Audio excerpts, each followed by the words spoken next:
नमस्कार दोस्तों, स्वागत है श्रीमद् भगवत गीता के नेक्स्ट एपिसोड में।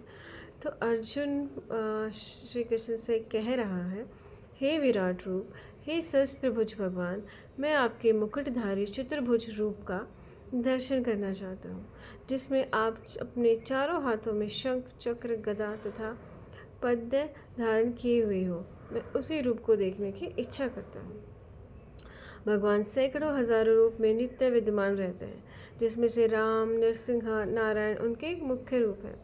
रूप तो असंख्य है, किंतु अर्जुन को ज्ञात था कि कृष्ण ही आदि भगवान है, जिन्होंने यह क्षणिक विश्व रूप धारण किया है। देखिए, क्षणिक विश्व रूप है कि मतलब एक क्षण में बर्बाद हो सकता है ये विश्व।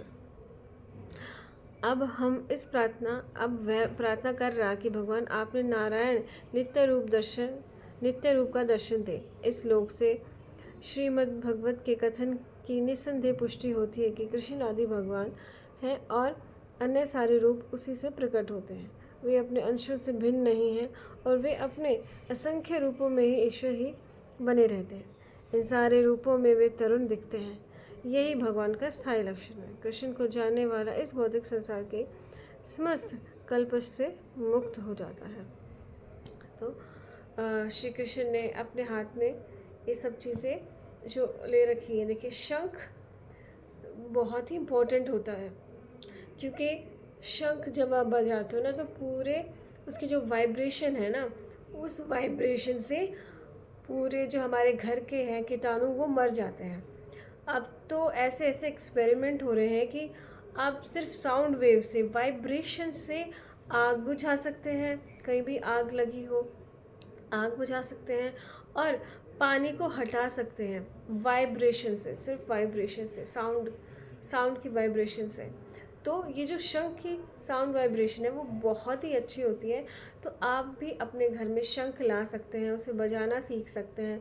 तो एक उसकी आपकी ब्रीथिंग एक्सरसाइज हो जाएगी और घर में जितने भी कीटाणु हैं वो ख़त्म हो जाएंगे।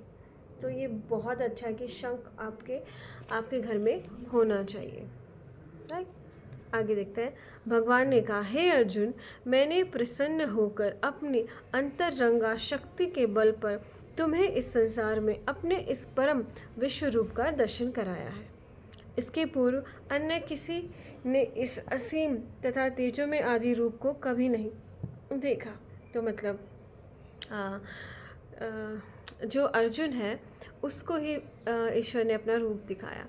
तो इससे हमें क्या समझना चाहिए? अर्जुन कौन था जो मोहग्रस्त हो गया था, लेकिन उसके अंदर इच्छा थी उस मोह को तोड़ने के लिए। तो हम भी अर्जुन अगर बनेंगे, हम भी जिज्ञासु बनेंगे कि ईश्वर मुझे दिखाओ, आपका रूप दिखाओ, मैं सारा मोह त्यागने के लिए रेडी हूँ। तो हमें भी ईश्वर अपना रूप दिखाएंगे। तो उसके लिए हमें मेहनत करनी चाहिए। आगे देखते हैं। हे कुरुश्रेष्ठ, तुमसे पूर्व मैंने इस विश्व रूप को किसी नहीं देखा, क्योंकि मैं न तो वेद अध्ययन के द्वारा, न यज्ञ, न दान, न पुण्य या कठिन तपस्या के द्वारा ही इस रूप में इस संसार में देखा जा सकता हूँ। मतलब वैसे नहीं देख सकते आप। देखिए, ये ना बहुत ही बड़ी बात है कि आप अगर खुद चाहोगे ना कि मुझे देखना है, मैं दान कर दूँ, यज्ञ कर लूँ, कठिन तपस्या कर लूँ, नहीं, तो आप नहीं देख सकते। तब कब देख सकते हैं? जब ईश्वर आपको दिखाना चाहेंगे। राइट, देखिए जैसे कई लोग क्या है ना, मेहनत करते रहते हैं बहुत, फिर भी उन्हें फल नहीं मिलता है। तो कहीं ना कहीं कमी रहती है उस चीज़ में। राइट, सफलता नहीं मिलती है, कहीं ना कहीं कोई चीज़ की कमी रहती है। तो ऐसे ही श्री कृष्ण बोल रहे हैं कि तुम कितनी मेहनत कर लो, यज्ञ कर लो, दान कर लो, पुण्य कर लो, कठिन तपस्या कर लो, तो भी तुम मुझे नहीं देख सकते जब तक मैं नहीं चाहूँगा। और भगवान कैसे चाहते हैं? भगवान ने सिर्फ यही बोला है कि तुम बस मेरी भक्ति करो, अपना मन साफ रखो, सारी जो मोह है, तुम्हारी जो इच्छाएं हैं, उन सबको त्याग कर दो, तो मैं तुम्हें खुद दर्शन दे दूँगा। तुम्हें ये कठिन तपस्या करने की ज़रूरत ही नहीं पड़ेगी। राइट, ये जो कर्म कांड है ये करने की ज़रूरत ही नहीं पड़ेगी। राइट, तो बस मेरी तुम भक्ति करो और मेरे रास्ते पे चलो, अच्छे इंसान बन जाओ। जैसे ईश्वर दयालु है, सर्वशक्तिमान है, ऐसे ही हमें भी दया बनना है। तो हमें ईश्वर अपने आप दर्शन दे देंगे। वो चाहेंगे तभी हमें ज्ञान की प्राप्ति हो सकती है। और वो कब चाहेंगे? जब हम उनको चाहेंगे, जब हम उनसे प्रेम करेंगे, वो भी हमसे प्रेम करेंगे। अब अर्जुन ने कौन सी कोई कठिन तपस्या करी थी क्या? नहीं ना, बस उसने अपने आप को ईश्वर के प्रति समर्पण कर दिया था कि आप जो बोलोगे मैं वही करूँगा, बस आप मुझे इस मोह सागर से, इस शोक से बाहर निकाल दो। बस हमें इतने ही करने हैं। फिर जो तपस्या वाली बात है वो तो अपने आप ही आ जाती है, क्योंकि हमारी मेन प्रायोरिटी ईश्वर को पाना हो गया। तो हम जो व्यर्थ का टाइम अपना गवाएंगे ही नहीं कहीं, राइट?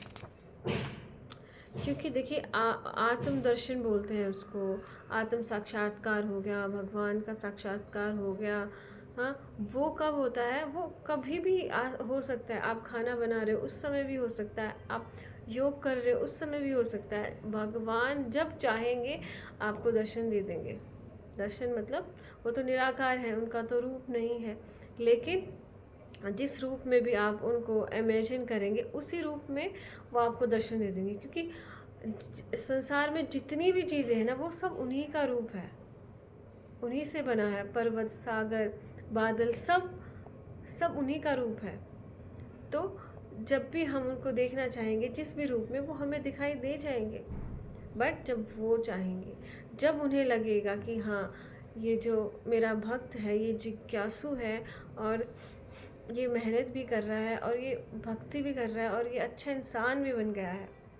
क्योंकि ना कई लोगों ने भक्ति को कर्म कांड बना दिया है कि सुबह 10 मिनट जोत बत्ती कर देंगे, आरती उतार लेंगे, शाम को जोत बत्ती कर लेंगे, बस कर्म कांड बना दिया। कर्म करना भी बस 10 मिनट भगवान को देने हैं और फिर सारा दिन ख़त्म। भक्ति एक ऐसी चीज़ है जो आप 24 घंटे में से 24 घंटे कर सकते हो, क्योंकि आपको अपना भाव ही तो उज्जवल रखना है, अपने विचार ही उज्जवल रखने हैं, राइट? जैसे सोते वक्त अगर आपने कोई डरावनी मूवी देख ली है या आपने किसी की द्वेष में या घृणा में आकर उसके बारे में सोच लिया, तो फिर सब नींद में भी सपने वही आएंगे।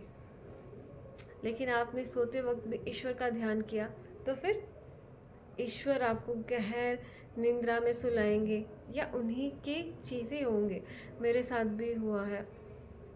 जब मैं स्टार्टिंग कर रही थी अपनी जर्नी, तो हम देखते हैं कि शिव जी के रूप में ईश्वर को देख रहे हैं, रामकृष्ण के रूप में देख रहे हैं।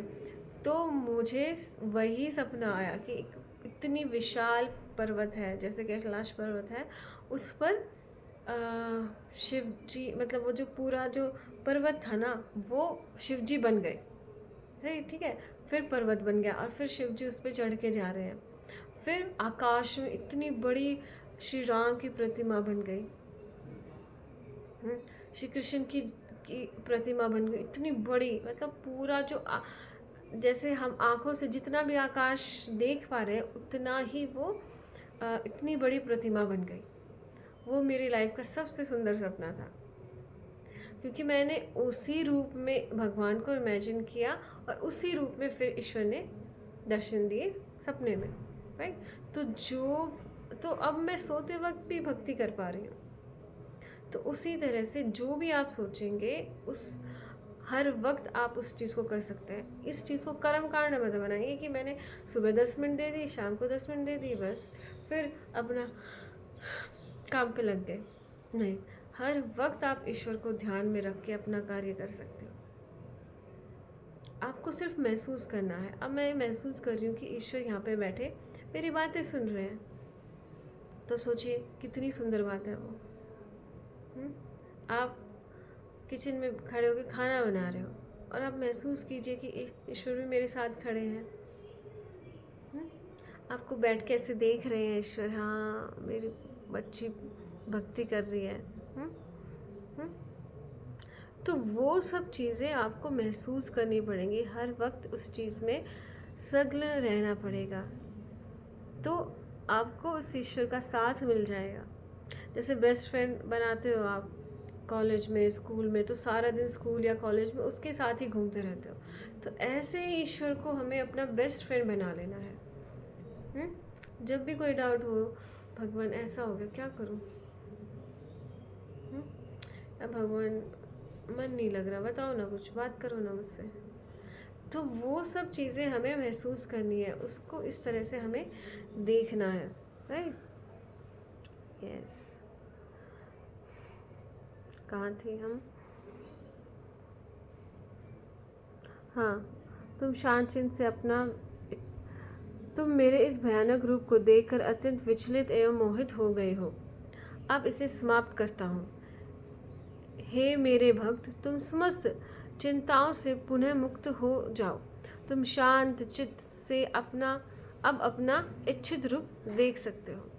तो श्री कृष्ण को लगा कि ये भयभीत हो रहा है मेरे इस रूप से, तो मैं इसे अब इस रूप को छोड़ देता हूँ और जो एक्चुअल वाला रूप है, कृष्ण वाला रूप, उसको आ जाता हूँ। हे मेरे भक्त, तुम समस्त चिंताओं से पुनः मुक्त हो जाओ।